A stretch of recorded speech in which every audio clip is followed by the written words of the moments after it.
The stack, part 9 for better core and breathing.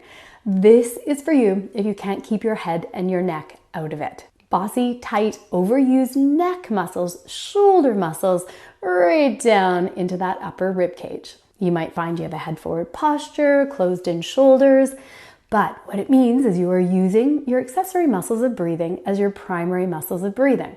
Great, we know if you want to break that cycle, you have to get your diaphragm positioned, your rib cage down, so that you can use your diaphragm as your primary muscle of breathing. The problem is, if you have been using this for a long time, pulling air in, short, shallow chest breaths, your rib cage starts to change shape.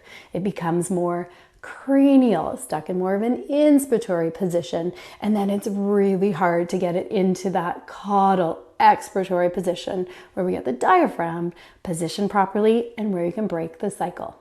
So you have to deal with that. You might want to go to your healthcare provider to get some help. Or stay tuned, I am going to show you one of my favorite ways to release, one of the big troublemakers in the area. Or if you want a deep dive, jump into the membership where I have improving dynamics of your upper rib cage, improving dynamics of your lower rib cage, and lots of classes to guide you through it and get all of this working together. But grab a ball for a great release to get you started coming up next. The stack for better core and breathing. So this is a continuation of part 9, where we are going to do a self myofascial release to pec major. It is a massive muscle right here, an accessory muscle of breathing. So let's release it so that you can get that diaphragm position a little more easily. We are going to do a release with awareness and then a stretch with awareness. So take your prop, you are going to place it on the muscle and start to go for a hunt. There should be lots of options. I want something that is a little bit more tender, maybe a little more ropey, harder than everything else. Stop when you find it. Try to find that fascicle of that muscle in your brain. Where is it?